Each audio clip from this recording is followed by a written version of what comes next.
Today we wander with St. Cyril and St. Methodius. Their feast day is February 14th. Brothers and sisters can get in the way sometimes.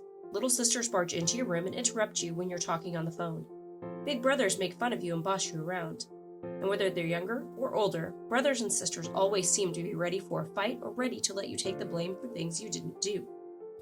All of that may be true, but you have to admit that it's not true every minute. Sometimes brothers and sisters can really help you out. Older brothers and sisters can help you learn how to ride your bike by yourself or do those hard math problems. Little brothers and sisters can be pretty cute and fun to play with too. And sometimes, every once in a while, you and your brothers or sisters manage to work together and accomplish something great. Remember the snow fort, your mom's surprise birthday party, the time you cleaned the whole house together without being asked? Brothers and sisters can sure be a pain sometimes, but it's also true that when you work together, good things happen. Cyril and Methodius showed us how brothers can work together to make the world a better place. They show us that having a brother or sister doesn't have to be such a pain.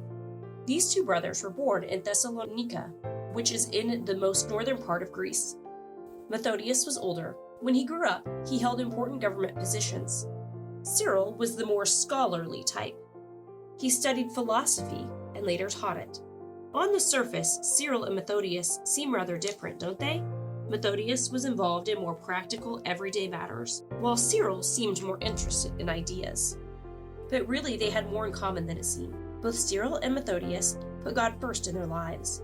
Both of them were ordained priests and eventually joined monasteries. Methodius was the first to do this, leaving behind the world of government and law. Cyril followed sometime afterwards, secretly. He'd become a very popular teacher, but he just wanted to get away and have lots of time to pray alone. After 6 months, though, Cyril was discovered. He was sent to another country where the people wanted to learn about Jesus. The other important thing Cyril and Methodius had in common was that both brothers knew another language beside their own. They were Greek, but they were also familiar with the Slavonic language. This language was spoken in the area north of their own country, in much of what we now call Eastern Europe. Their commitment to God and their knowledge of the Slavonic language would bring big changes to their lives. These were good changes too, and the brothers would go through them together.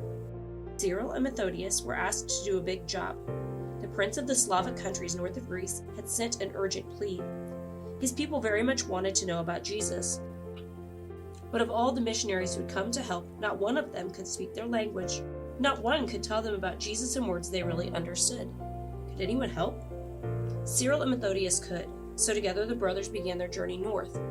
The hardest thing about this job was the language. The problem wasn't speaking it. Cyril and Methodius could do that with ease. The problem was the Slavonic people had no alphabet.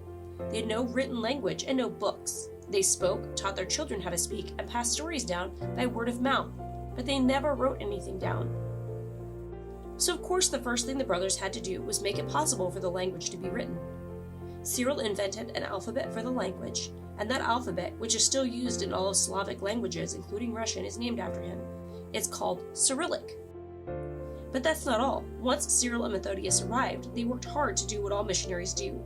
They taught people about Jesus and taught them how followers of Jesus treat each other. Cyril and Methodius also translated the words of the Mass into the Slavonic language so the people could better understand what the Mass was all about and could worship God in words they knew.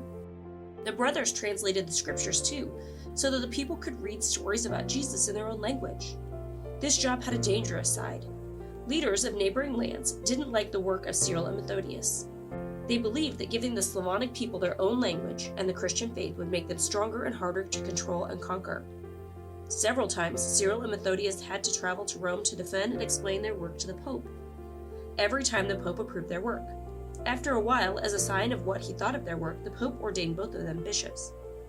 Cyril died shortly after being ordained a bishop, so Methodius had to continue the work alone for the last 16 years of his life. You can be sure that he missed his brother very much. So you see, that's the way it is with brothers and sisters. You're different, but in many ways, you're the same. With brothers and sisters, you have a choice. You can fight over your differences, or you can combine your different gifts and talents just as Cyril and Methodius did, using them to help spread the love of Jesus and make the world a better place. Cyril and Methodius were brothers who worked together to spread the good news of Jesus. If you have brothers or sisters, think about the gifts and talents they have. How can all of you use these gifts and work together as a family to bring God's love to everyone you meet.